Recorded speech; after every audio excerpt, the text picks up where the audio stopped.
नाज़रीन मेहराब टीवी में भली कार मां हां मुबशर सोलंगी आऊं आहियां प्रिया गुल। सबका पहिरीं नज़र हेडलाइंस ते। कोर्ट में दहशतगर्दनि जो पुलिस मथां हमलो, डीएसपी समेत 7 ॼणा शहीद। शक्करदरा रोड ते पुलिस मोबाइल मथां दहशतगर्दनि जी फायरिंग, डीएसपी वाहिद महमूद समेत 6 एहलकार शहीद, 3 एहलकार ज़ख़्मी। हिकु वाटड़ू शख्स बि मारिजी पियो।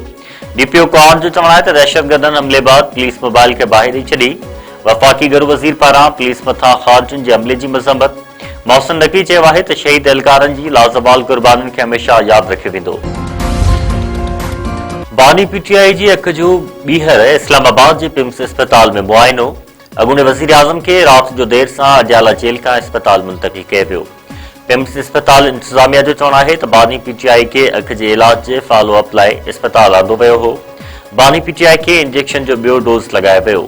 अस्पताल इंतज़ामिया जो वधीक चवणु आहे त इलाज जे प्रोसीजर लाइ बानी पीटीआई जी रज़ामंदी हासिल कई वई।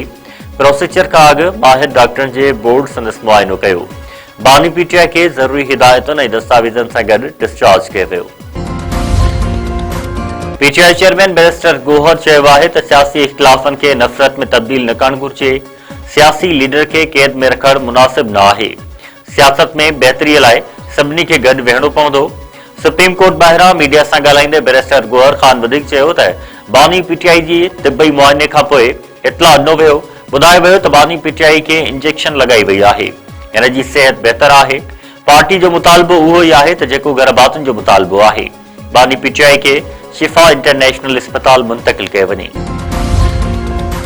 सिंध काबीना रमज़ान दौरान आम वापे जी शयुनि जी अघनि ते ज़ाब्ते जी हिदायत करे छॾी। वॾे वज़ीर सैयद मुराद अली शाह जी सदारत हेठि काबीना जो इजलास। अघनि ते ज़ाब्ते लाइ डीसीज़ ऐं एसीज़ खे मैजिस्ट्रेट जा इख़्तियार ॾियण जो फ़ैसिलो। कराची जे रोडनि जी मरम्मत ऐं बहाली लाइ 8 अरब 25 करोड़ रुपया जारी। हैदराबाद म्यूनिसिपल कॉर्पोरेशन लाइ 5 अरब 20 करोड़ रुपयनि जी ग्रांट मंज़ूर। वॾे वज़ीर सैयद मुराद अली शाह चयो आहे त आम वाइपे जी शयुनि जे अघनि ते ज़ाब्तो आणण लाइ समूरा घुर्बल क़दम खयां वञनि। रमज़ान दौरान वधीक अघ वठंदड़ मुनाफ़िक़ोरनि ख़िलाफ़ कार्रवायूं कयूं वञनि। T20 वर्ल्ड कप जे सुपर 8 मरहले में पाकिस्तान ॿियो मैच अॼु इंग्लैंड सां खेॾंदो। श्रीलंका जे पालीकेली ग्राउंड ते ॿई टीमूं आम्हूं साम्हूं थींदियूं। मैच पाकिस्तान वक़्तु मूजिबि शाम जो 6:30 वॻे शुरू थींदो। क़ौमी टीम में 1 खां 2 तब्दीलियुनि जो इम्कान। हतमी फ़ैसिलो टॉस वक़्तु थींदो। Sindh bar council governor Sindh खे हटाइण जो मुतालबो करे छॾियो।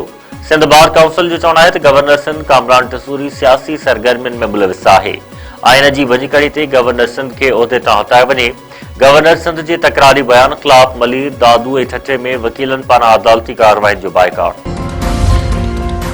ठटे वेझो ऑयल टैंकर ऐं मज़दा विच में टक्कर, 2 नौजवान फौत, 2 ज़ख़्मी।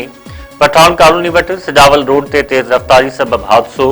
फौतनि में कराची वासी तनवीर डोगर ऐं टंडो बागो वासी साले मोहम्मद लोहार फौत, 2 ॼणा ज़ख़्मी। 2 पाॾा मरी विया। चौपाए माल जा वापारी टंडो बागो खां मज़दा में जानवर खणी कराची वञी रहिया हुआ त साणनि हादसो पेश आयो।